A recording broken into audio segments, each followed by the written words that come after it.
Hello, Hello, Benjamin. Derrick Jimin. You need a longer name. It's as long as it gets, man. Derrick Tholomew. Derrick James. You could add the middle name. Is your middle name James? It is. Yeah. My middle name is James. Really? Yep. Never knew that. See, I'm so glad we went down this path. Yeah, me too. Okay. All right. Okay. Yeah. This makes a lot of sense. No wonder we like each other. It's making more sense now. Yeah. We should record a podcast together sometime. Yeah, I think that sounds good. Okay. Should we start today? Sure. Yeah. What do you want to talk about if we do this? I don't know, just like updates. You want to hear about this new level thing I'm working on? Tell me about Level. Okay. So it's been a pretty interesting week, I should say. So just a lot of like time spent in the trenches, kind of working on some of my important features to get in before January comes around. So this week I've been kind of focusing on the notifications piece in Level. And I think I touched on this a little bit last episode, but like I made it past the first milestone of adding in the daily digest email that basically summarizes what's in your inbox and other stuff that's happened in your Level team and sends you an email every day. But I know that's like not enough, especially for people within the team who are maybe trying to keep up more with what's happening, inside of different groups and stuff. And this kind of brought me back to thinking about one of the initial distinctions between different roles on a team, which is kind of like the maker versus manager, broadly speaking. And a lot of times, the manager type wants to be notified anytime someone on their team needs their attention, because if they see their job as like primarily to keep their team unblocked, then they probably don't need it to be quite as unobtrusive or asynchronous as the makers need. I knew this was something I wanted to address, but it wasn't totally clear in my mind the way to approach it. And I also felt like this needed to be something that was configurable. I can't assume that every manager wants to be notified every time someone, pings them. Maybe they're a quasi, like a hybrid maker manager type.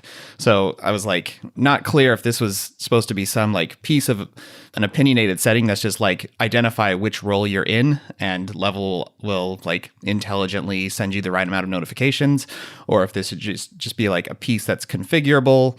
But I wanted to avoid like a whole wall of settings that you have to tune. The product should be smart enough to kind of get it right without too much like fine tuning. So kind of trying to think through all of those pieces, like what does this actually look like implementing it? And I would say I spent a lot of time kind of staring off into space, thinking about stuff, scribbling in my notebook, jotting on the whiteboard, and felt like I was starting to get some clarity on some things, but ultimately needed to just start kind of writing code and playing around with different ideas. And at a certain point yesterday, I feel like the dominoes kind of started to fall. I was like, oh, I think this is actually the right way to do it. And I kind of started changing the way I named things, and I got clarity on whether like the daily digest, does that go away if I have these like periodic notifications throughout the day, or do I need both? Are they two different concepts? And I started to feel clarity about that. I'm in a pretty good place right now in terms of like where my thinking is. But now, like looking back, I probably wrote about a day's worth of code that I'm going to have to pull back out because I don't actually need it, which is like a little bit frustrating to think about that I spent all that time, but it was kind of necessary for the iteration. So yeah, you don't need it, but you needed it.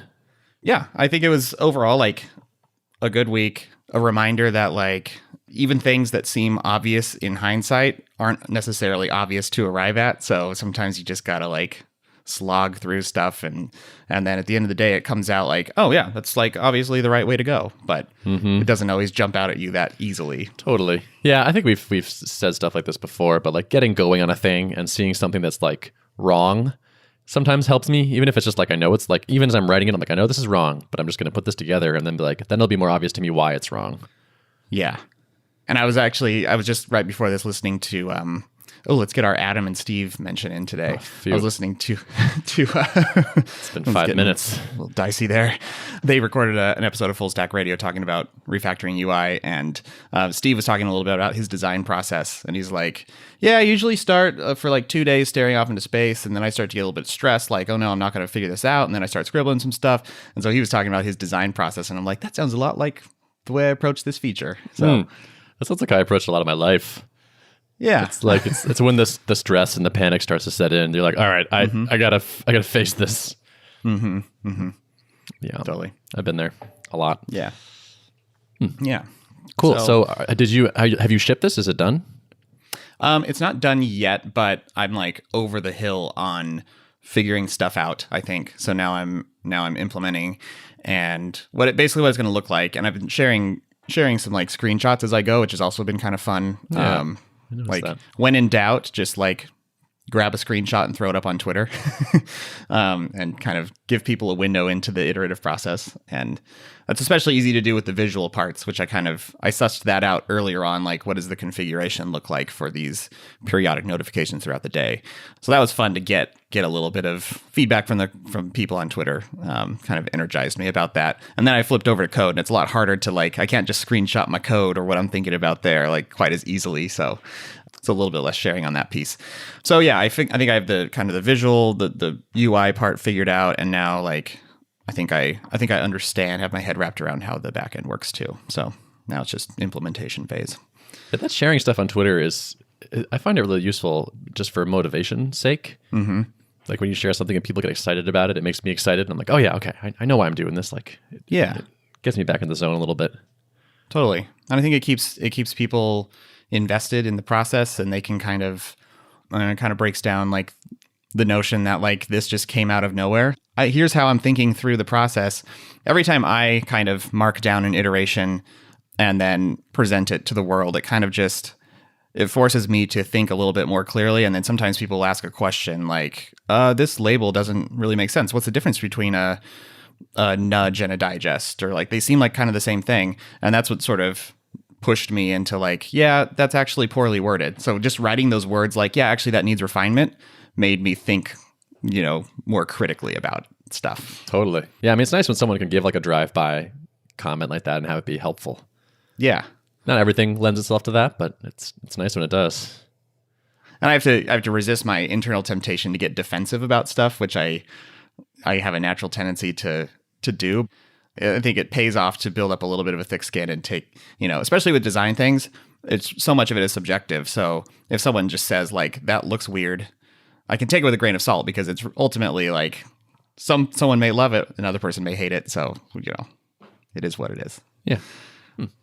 Nice. I remember you mentioning that like this was an important feature for you. And like you felt like this was kind of a stumbling block in one of those earlier cohorts. Yeah. Notification policies in general it seems like a simple thing to think through on the surface, but it's actually very complicated. Like when you start digging into like, especially multiple devices, someone has their phone and their desktop experience, and what should the fallbacks be if something urgent comes through, for example, that they need to be notified about, but they're not on their desktop, then it should probably come through their phone, or if they have access to neither, then it should be an email. And like you start thinking through all the ways that a notification system works, and there's a lot of complexity there. But this is like arguably one of the most important pieces, like getting this right. Just because level is asynchronous by default doesn't mean that it should never notify you. There's even more nuance to this than just like a tool that always sends a push for everything. Totally. You have this sort of like core value to your system, but you do want people to be able to sort of opt into just how much of that they want to adopt based on who they are and what they like. Like you're going to get people, I think, in the door on the sort of the basic offering, but it's like, okay, well, like I'm on board, but like I do need to get, I need a couple push notifications in these situations, or yeah, so it makes sense. Like I think there may be kind of an on-ramp into using level, like teams that are accustomed to getting so many notifications and being so plugged in. I think it will be a little bit of a culture shock to go to almost nothing, or to go to the point where they have to retrain themselves to go check this thing because it's not going to be pushing in front of them. And so I think one way potentially is to work in some kind of on-ramp where it's like you start out closer to how Slack operates. Like maybe by default, the things you're a part of will notify you. Anytime you're mentioned, maybe you'll get a notification to start with. Like you can opt into this.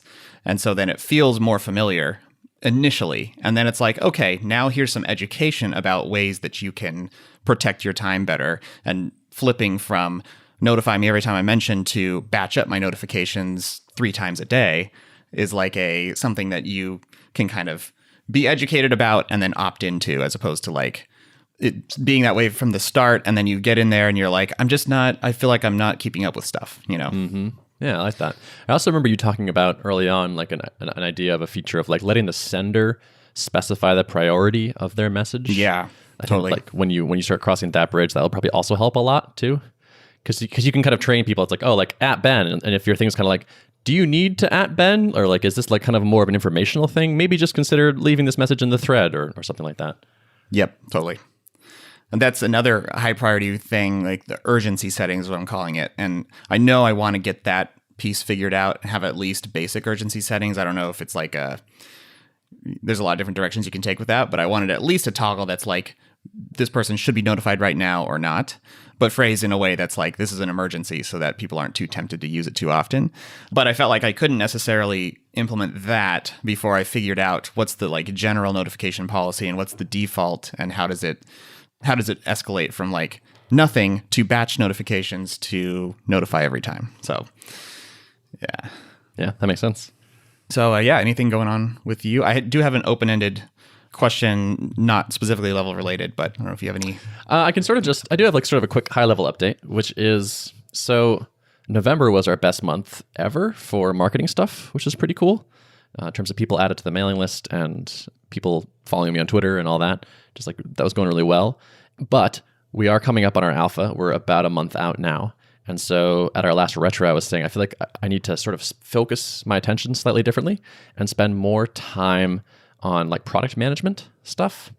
We don't have anybody that's like regularly using the app and thinking about the like how the features should work so much. Like Spencer and Joel are focused on making them correct and making them fast, and less about like what else should maybe be in here, or like, is it annoying to have to click this thing and then that thing kind of deal. And so my goal for this coming month is to try to pair with a bunch of people using the app, because I have opinions, and I know that as I start using this more regularly, they're going to come out. So I want to basically be on the lookout for kind of like UX annoyances, I guess. We're going to ship an alpha. It's going to have things that we don't like about it, right? Like that's just how it's going to be. But I do want like the worst things that are like very apparent to me to at least be on our radar. At least do a first pass at like smoothing those out. I mean, maybe when you invite people into the alpha, you can enumerate some things that are like, we know this is not ideal, but this part is rough alpha part, versus someone just thinking that like, oh, this is really the UX. I don't know. This is not going to be so smooth. You know? Yep. Yeah. And I think I have like decent product taste. So I think I can provide some value there of like, I think this should work like this as opposed to that.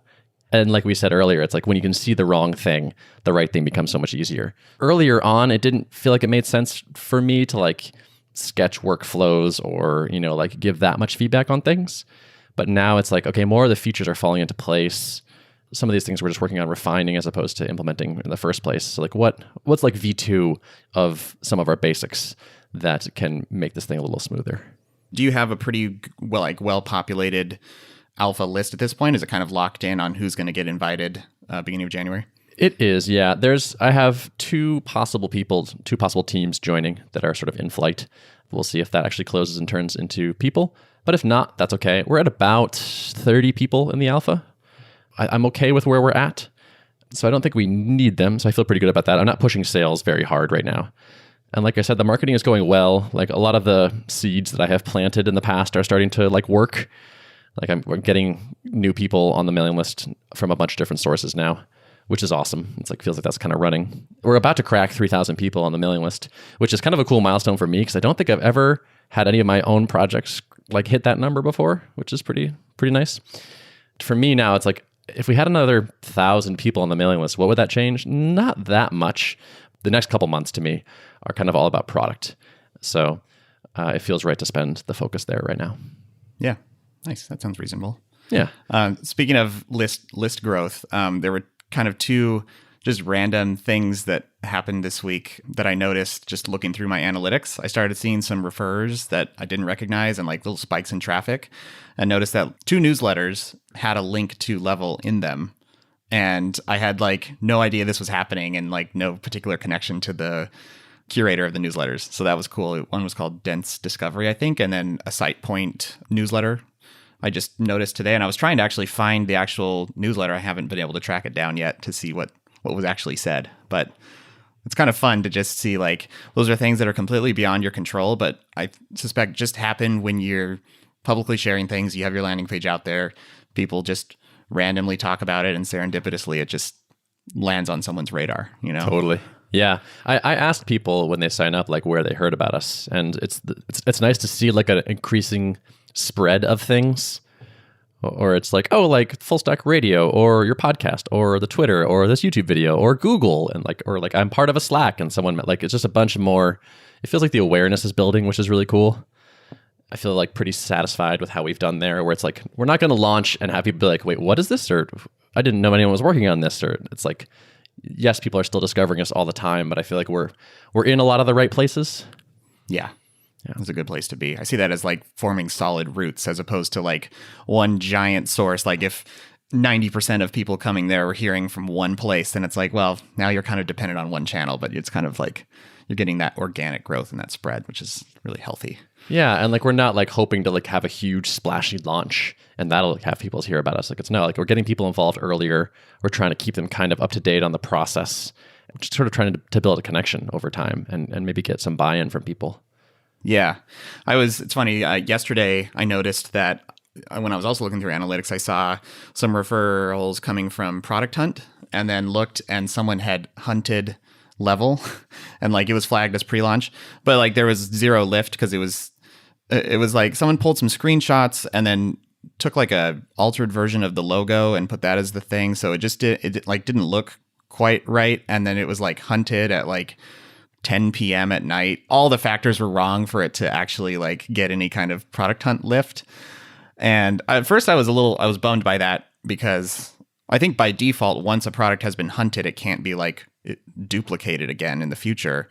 And I know that was going to be a part of my launch strategy, was to try to do a little splash on Product Hunt.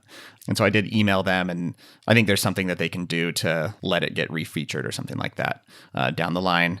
But then I started thinking about it more, and it's like, I'm not going to let this bother me. Like, even if Product Hunt doesn't end up being like a big splash, I'm going long ball here. That's just one factor. And like the email list and the people who are following along on Twitter and all the other things it's going to be the sum total of them that makes this a success, and not like Product Hunt or Hacker News or anything like that, Totally. Yeah. And like that, even that splashy launch, I think will just barely move the needle on for most of the time.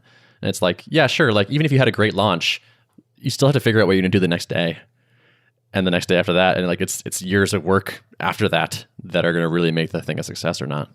Yep. Totally. Yeah. I've been thinking about something, and actually we should probably do a goals episode or something, kind of circle back on our ones we set at the beginning of the year, and then maybe think about some ones for next year, which we can do that in the next couple of weeks.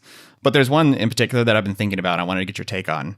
It's something that I generally think about every year, and it's kind of like, how do I continue to grow my tribe, grow the people online who know who I am, who follow along with stuff I'm doing.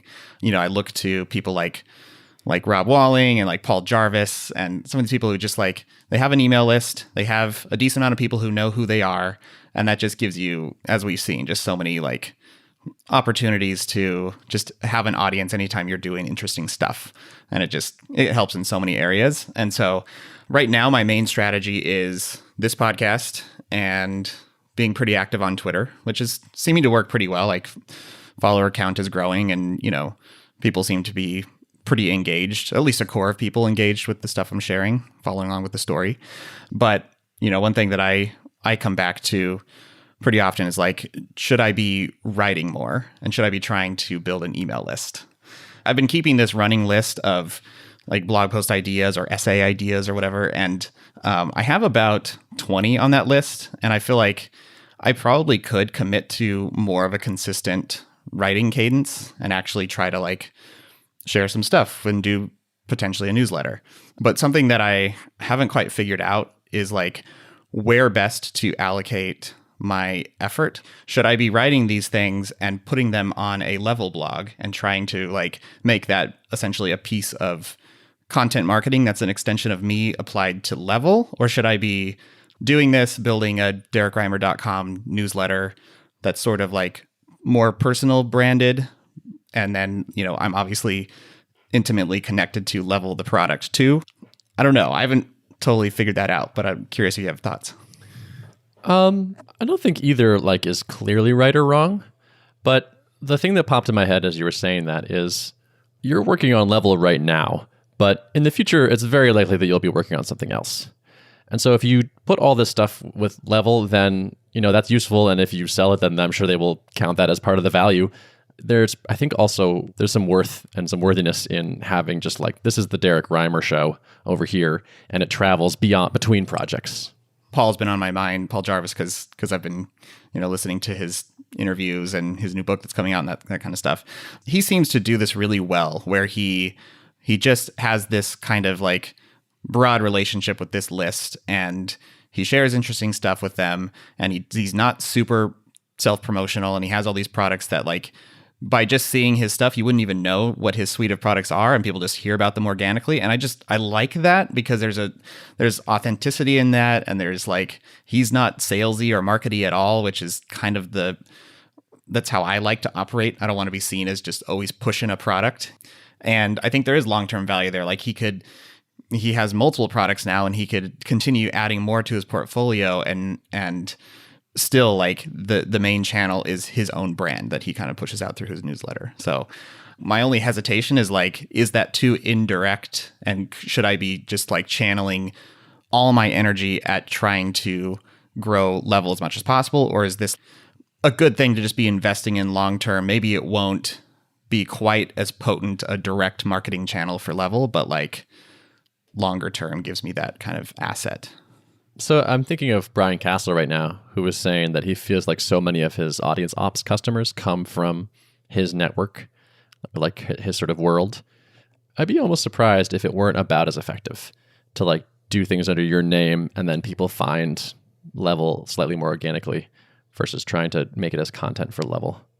Like I think the authenticity and the sort of like slightly less pushy, I guess, approach, I think tends to work well for building like a long-term relationship with people. And then like when they're about ready, they check things out that you're doing. Yep. That's good. Yeah, that's kind of my gut, but it's good to hear kind of that validation on that. Yeah. I mean, it might be worth doing. I mean, I think it's definitely also worth doing like Level specific content that is straight up content marketing to try to drive new leads, but you could in a guilt-free way, invest time in also just your personal stuff, I think. Yeah. Yeah. I still don't know exactly what the content strategy will be for Level, but I have pretty much no interest in just playing like the high volume content marketing play that a lot of companies have done in the past. I think it's becoming less effective just churning out 5 articles a week that are loosely related to the product. Like I want to put out really high quality stuff, try to focus on a few central asset pieces, and ultimately that I don't think that'll necessarily be a content treadmill for Level, and I think it'll be a lot harder to come up with really good pieces that are very directly related to Level. Whereas if I'm just writing articles kind of based off of things that I'm thinking about, it gives me more freedom if it's kind of under my my banner as opposed to the company. Henrik Nye, Nye, yeah, Henrik something. Sounds familiar, yeah. Twitter friend person. Shared with me the other day on Twitter saying like, hey, like we sometimes still read this article you wrote on the Thoughtbot blog at work and discuss it. And like it like comes up. And I was like, oh, that's so cool to hear. And I went back and I read it. I hadn't read it in a long time. And the title is Code That Says Why It Does, which is a weird title, but it was intentionally weird. I really liked it. And I was like, man, this is a good post. I'm psyched. I had basically forgotten it. And as I reread it, I was like, oh man, I really like this. And then I was like a little bit sad that it wasn't on my own domain. And like, it still has my name on it, and it's still out there, and I can link to it for my personal stuff and whatnot. And that's mostly fine. But I was like, I kind of wish this were, my thing. Your employer / projects change, and things that you have invested into them can go away. Like the Giant Robots podcast. Like you could spend 4 or 5 years working on a thing, and then if you built it under the umbrella of something else, well, you just don't have it anymore. Yeah, yeah, and same is true of like. Is everyone in tech or our circles going to be using Twitter like in 5 years? I don't know. I think about that in the back of my mind as I'm like investing in growing Twitter following, and I still think it's the best way to stay in touch with the community and share stuff. It is a great microblogging platform, which is what it was designed to do.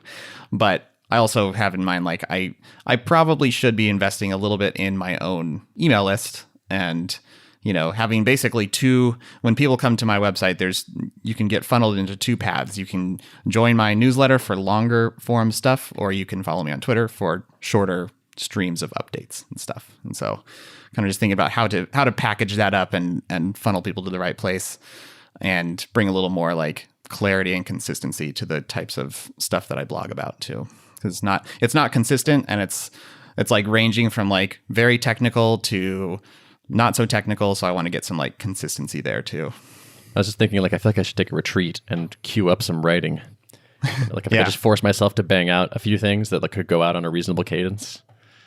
I've never been able to maintain so far I have not been able to maintain like a newsletter regularity that I'm very happy with.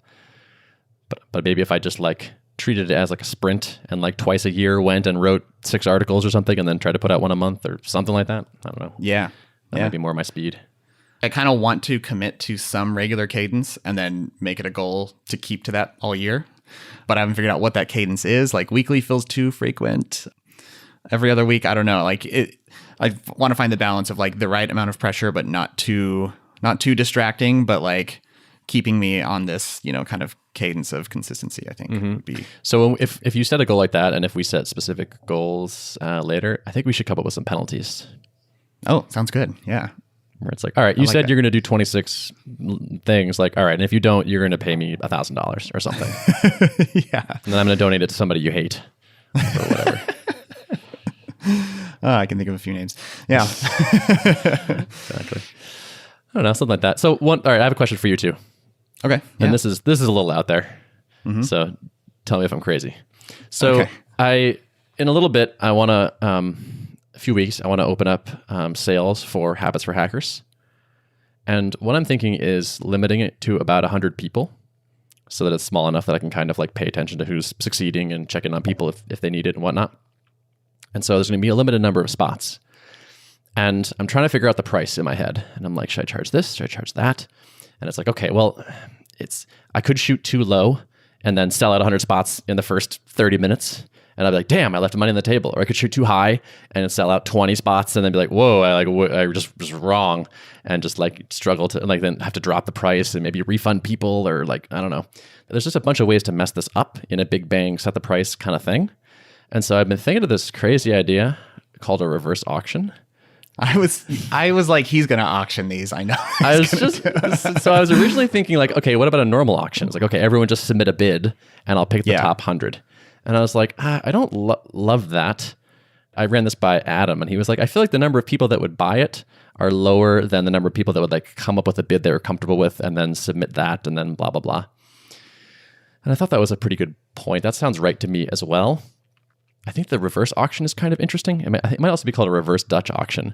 The method is you start at like a pretty high price. So, okay, maybe it's like, okay, the opening price is $1,000 and there's 100 spots and it starts at, 10 a.m. Go. And then 1 hour later, I say, okay, there are X spots left and the new price is $900.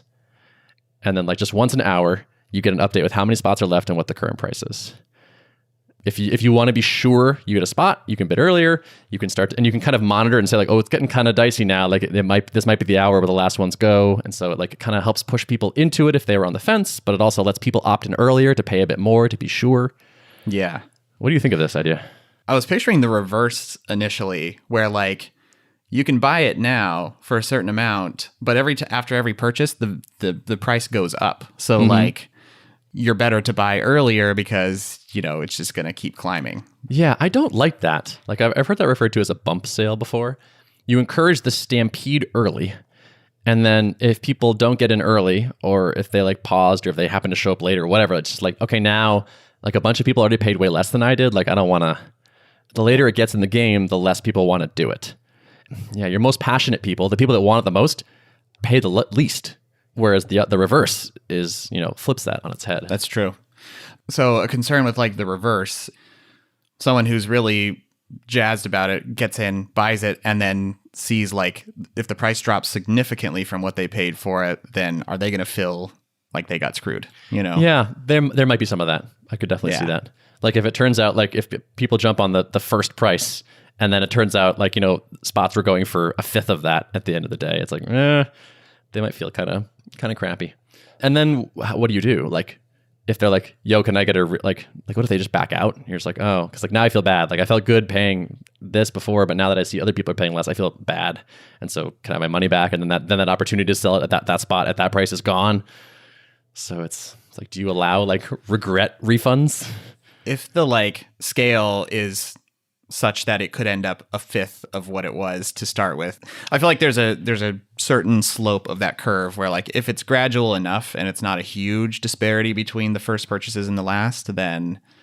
But is it purely dictated by forces? So like the last spot could potentially go for a few bucks, or like do you kind of control how it goes down? Well, I was planning on doing sort of like just a standard difference each hour, let's say, like drop it $100 an hour. I think there's a floor below which I would just be like, well, I'm just going to stop it here and then see if I can find more people to sign up at this price rather than just like continue to flog this list and hope people join. And maybe I would like decide the floor ahead of time and announce that, but then people are kind of anchored to that. And I kind of want to do this just because even if it like turns out poorly, I kind of just want the experience. It just sounds interesting. And I feel like I'm the like charge more, experiment with pricing guy. And like this would just be kind of a fun story to have in my pocket. So even if it's like sucks or people hate me or whatever, like I feel like, and I think it's actually going to be fine. Like I'm just curious what actually happens. Cause like I have this price in my head, then I'm like, okay, I can probably charge this. My hunch is this format will probably move the average price above that.